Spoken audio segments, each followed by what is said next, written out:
wabarakatuh. Perkenalkan, nama saya Jupan Ilham Negari. Di sini saya akan mempresentasikan tentang cost maintenance, yaitu bagian dari strategi pengelolaan biaya perawatan dalam ekosistem manufaktur modern. Pertama, apa itu maintenance? Maintenance itu akumulasi seluruh pengeluaran untuk memelihara, memperbaiki, merehabilitasi, dan menjaga kondisi teknis aset agar tetap bekerja sesuai spesifikasi desainnya.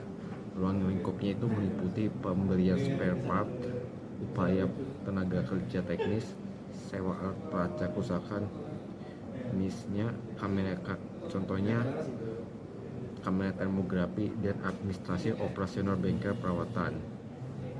Perannya dalam industri padat modal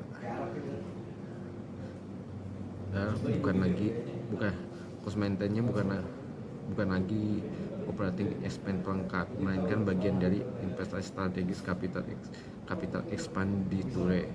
Contohnya perawatan mesin jet secara berkala adalah harga mutlak demi keselamatan dan menjaga resale value pesawat. Pengelolaan yang buruk beresiko menurunkan nilai investasi aset secara drastis. Hubungan perawatan dengan efisiensi produksi. Tindakan perawatan berkoordinasi linear terhadap 3 pilar equipment effectiveness. Pertama, availability alias kesiapan mesin untuk beroperasi sesuai jadwal produksi. Yang kedua, performance, kecepatan performance aktual dibandingkan kapasitas ideal mesin. Yang ketiga, quality, tingkat kelulusan produk tanpa cacat dari proses produksi. Contoh kasus, pada lini perakitan mobil robotik, sensor dengan robot yang tidak terawat menurunkan presisi performance loss, sehingga banyak hasil cacat alias quality loss. Biaya kalibrasi rutin jauh lebih murah dibandingkan kerugian memproduksi mobil cacat struktur yang harus hancur.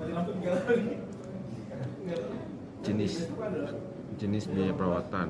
Untuk mempermudah audit dan analisis ekonomi, biaya perawatan diklasifikasikan menjadi 2 kategori utama, diibaratkan fenomena gunung es.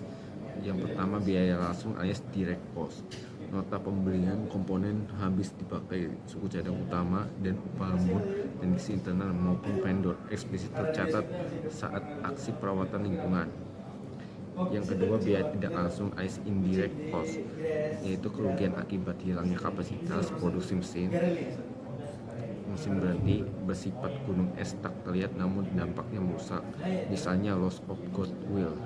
Tujuan pengendaliannya itu bukan mencari pengeluaran Rp0, melainkan menemukan titik keseimbangan ekonomi alias economic balance point, menjaga reliability maksimum dengan ongkos paling efisien di antara resiko breakdown cost dan over maintenance.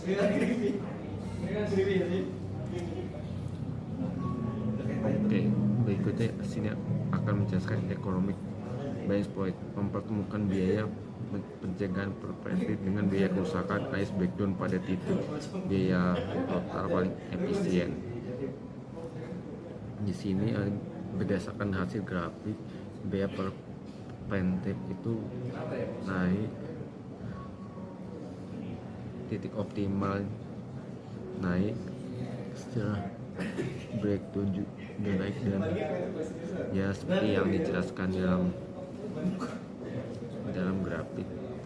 Titik optimal pertama terlalu pelit pencegahan, breakdown cost melonjak drastis saat kerusakan mendadak terjadi. Yang kedua, preventive maintenance berlebihan, over maintenance, biaya operasional bengkak sia-sia. Tujuannya kendala maksimum dengan ongkos paling efisiensi. Tantangan pengelolaan di era industri. Pertama, administrasi data. Banyak industri belum memiliki pencatat logbook digital yang rapi, sehingga sulit memprediksi kapan komponen akan rusak.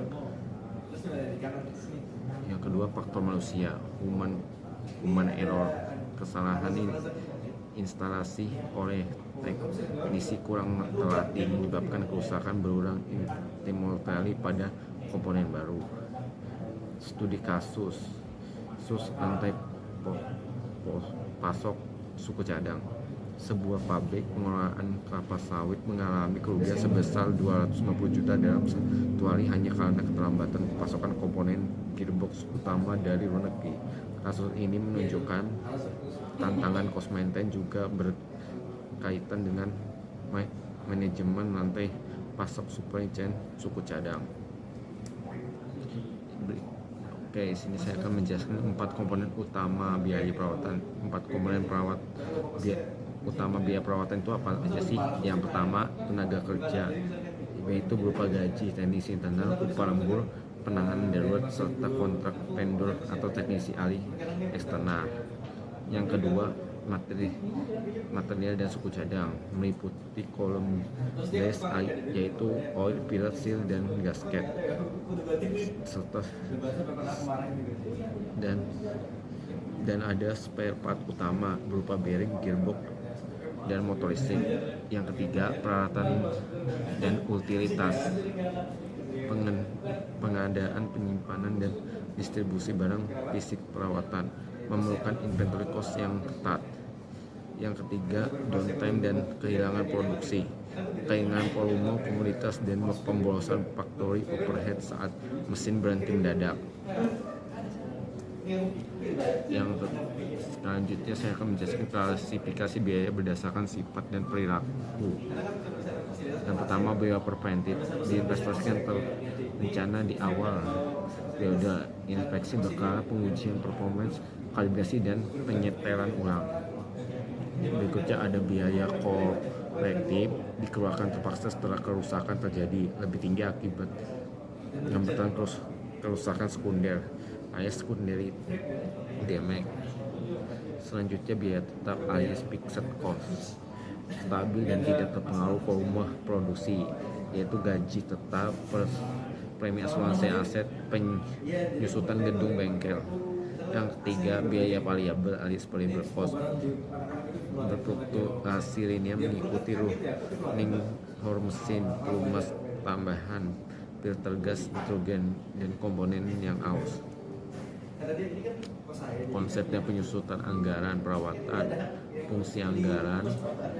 Yang pertama, planning, menjamin ketersediaan dan dana bagi aktivitas perawatan. Yang kedua, controlling, menetapkan batas pengeluaran agar departemen beroperasi efisiensi. Berikutnya ada zero based budgeting, penyusutan anggaran dari angka nol, di mana setiap alokasi biaya yang diajukan harus memiliki justifikasi teknis dan ekonomis yang kuat tanpa bergantung pada data anggaran periode lalu. Historical budgeting disusun dari evaluasi data pengeluaran aktual tahun sebelumnya disesuaikan dengan inflasi dan rencana ekspansi pabrik. Kedua metode ini diintegrasikan dengan estimasi kebutuhan teknis lapangan agar anggaran perawatan mencerminkan kondisi real pabrik, bukan sekedar proyeksi finansial. Berikutnya saya akan menjelaskan estimasi biaya dan prioritas pengeluaran. Yang pertama, estimasi biaya terjadwal.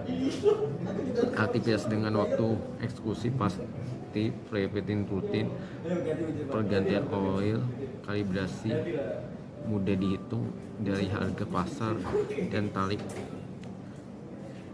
upah standar. Yang kedua, estimasi biaya darurat. Dana cadangan untuk unplanned downtime disusun dari pendekatan statistik maintain between values untuk dana kontingensi. Penentuan prioritas pengeluaran ada 3.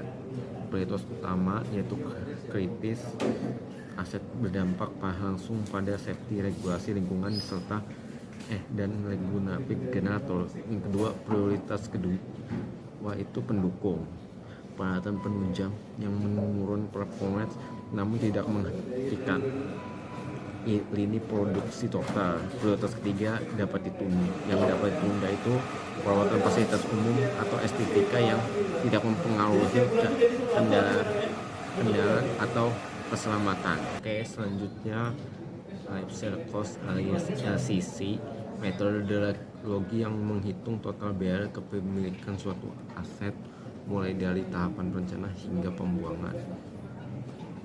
Pertama, CapEx, Capital Expenditure, biaya awal meliputi seluruh biaya pembelian unit mesin baru,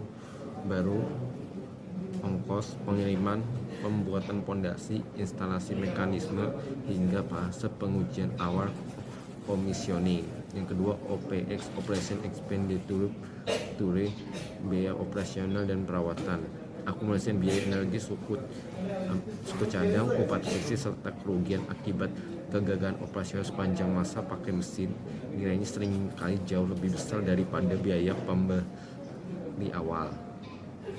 Yang kedua, cost benefit analysis and break even point. Cost benefit analysis itu membandingkan total pengeluaran program perawatan alias pengadaan software monitoring sama pelatihan teknisi terhadap total penghematan yang dihasilkan. Manfaat benefit ini dihitung dari penurunan angka kerusakan mesin, berkurangnya durasi downtime, dan meningkatnya umur pakai efektif aset. Yang kedua, break even point, BEF, teknisi titik impas, batas minimum kapan suatu program pemeliharaan canggih mulai memberikan keuntungan finansial bersih bagi perusahaan. BEF tercapai ketika dana yang dihemat dari berkurangnya kerusakan fatal sama besarnya dengan modal yang diinvestasikan memungkinkan proyeksi payback period secara objektif. Sekarang saya akan menjelaskan analisis penggantian dan kelayakan ekonomi life, yaitu titik tahun operasional di mana penjumlahan biaya depresiasi dan biaya operasi pemeliharaan mencapai nilai minimum terendah. Perbandingan Defender dan Challenger, membandingkan apakah mempertahankan mesin lama Defender lebih merugikan daripada investasi mesin baru yang lebih efisiensi Challenger. NV untuk kelayakan ekonomi, NPV, net present value, selisih nilai sekarang arus kas masuk penghematan dengan arus kas keluar biaya program layak jika NPV lebih besar dari 0. IRR alias internal rate of return, tingkat suku bunga internal hasil efisiensi program lebih tinggi dari minimum attractive rate of return. Selanjutnya, pengendalian pengeluaran dan strategi efisiensi. Pengendalian pengeluaran perawatan menetapkan platform anggaran di awal dan memantau ketat nota pembelian serta relasi upah harian sehingga deviasi dapat diidentifikasi sejak fase awal sebelum anggaran tahunan habis prematur. Yang pertama, ada standarisasi komponen, spesifikasi seragam untuk mesin sejenis, memangkas variasi suku cadang di gudang dan mempermudah distribusi saat kerusakan. Yang kedua, negosiasi kontrak vendor, kerjasama jangka panjang dengan pemasok untuk bulk basic diskon serta disabilitas harga di tengah inflasi pasar. Yang selanjutnya, optimasi suku cadang lean maintenance and continuous improvement. Itu ada 4. Yang pertama, analisis FSN, phase row, terdiri dari phase row non-moving, memisahkan suku cadang berdasarkan frekuensi pemutaran untuk menghindari modal mati. Yang kedua, safety stock low, menentukan batas kritis stok terendah berdasarkan lead time, mencegah kelangkaan komponen saat darurat. Yang ketiga, lean maintenance, mengeliminasi waste pergerakan teknisi tidak produktif, birokrasi work order, dan penataan bengkel yang sistematis. Yang keempat, continuous improvement, setiap kegagalan strategi masa lalu dijadikan bahan evaluasi untuk menyempurnakan prosedur operasional ke depan. sistem informasi dan CMS, sistem informasi biaya perawatan infrastrukturnya untuk mengumpulkan, menyimpan dan menganalisis seluruh aliran dana terkait aktivitas pemeliharaan aset menjadi media transparansi bagi Departemen Perawatan, memungkinkan manajer menarik laporan keuangan berkala untuk mengambil keputusan strategis berbasis data aktual, menghindari deviasi anggaran. Yang kedua, Computerized Maintenance Management System CMMS, sentralisasi data riwayat aset, mendokumentasikan riwayat perbaikan, mempermudah pelacakan akumulasi biaya per unit. Yang kedua, sama otomasi work order, menghubungkan instruksi kerja dengan mengestimasi biaya material dan jam kerja, mencegah pengeluaran tak terencana. Pengumpulan data, pelaporan, dan teknologi digital. Ada 4. Yang pertama, input dan validasi data. Pencatat biaya langsung di lapangan, lalu validasi alokasi pada cost center yang tepat agar tidak salah atribusi anggaran. Yang kedua, laporan biaya perawatan, ringkasan eksekusi finansial, dan analisis variasi anggaran disampaikan pada manajemen puncak secara sistematis. Yang ketiga, analisis data historis, mengidentifikasi pola keausan mesin, mengevaluasi efisiensi pendul, dan memprediksi siklus kebutuhan suku cadang. Yang keempat, code and IoT monitoring, integrasi data terpusat dan sensor industri yang mendeteksi gejala kerusakan dini untuk mencegah biaya perbaikan darurat. Oke, selanjutnya saya akan menjelaskan tentang key performance indikator biaya perawatan. Main cost per unit industri itu rasio total biaya perawatan terhadap jumlah output produk yang dihasilkan. Kalau cost as percent of asset value misalnya lebih besar dari 2-3%, itu total biaya perawatan tahunan dibanding estimated recovered value ERV. Yang ketiga, rasio preventif dan korektif, perbandingan anggaran pencegahan terhadap biaya perbaikan darurat. Korelasi keadaan versus biaya investasi tepat dapat preventif dan prediktif. Maintenance menurunkan frekuensi breakdown secara drastis, mereduksi biaya darurat, namun menurut reliability mendekati 100% justru memicu over maintenance. Selanjutnya, efektivitas benchmarking dan audit sistem, MBTF dan MTTR, yaitu program efektif bila memperpanjang mean time between values dan memperkecil mean time to repair. Yang kedua, benchmarking, membandingkan performa cost maintenance internal terhadap standar world class untuk memetakan area kelemahan. Yang ketiga, audit sistem, pemeriksaan independen atas ketepatan cost center, transparansi kontrak vendor, dan akurasi pencatatan stok. Continuous review setiap akhir periode fiskal, data KPI, analisis varian, dan temuan audit kompilasi sebagai bahan refleksi strategis agar parameter penilaian tetap relevan dengan dinamika produksi. Berikutnya, strategi cost maintenance era industri 4.0. Di industri 4.0 itu integrasi horizontal dan vertikal antara mesin produksi dan sistem keuangan, menjamin transparansi alokasi dana. Yang kedua, predictive maintenance, pemantauan kondisi real time, sensor getaran, suhu, pelumas, mengeliminasi biaya perbaikan darurat dan pengiriman ekspres.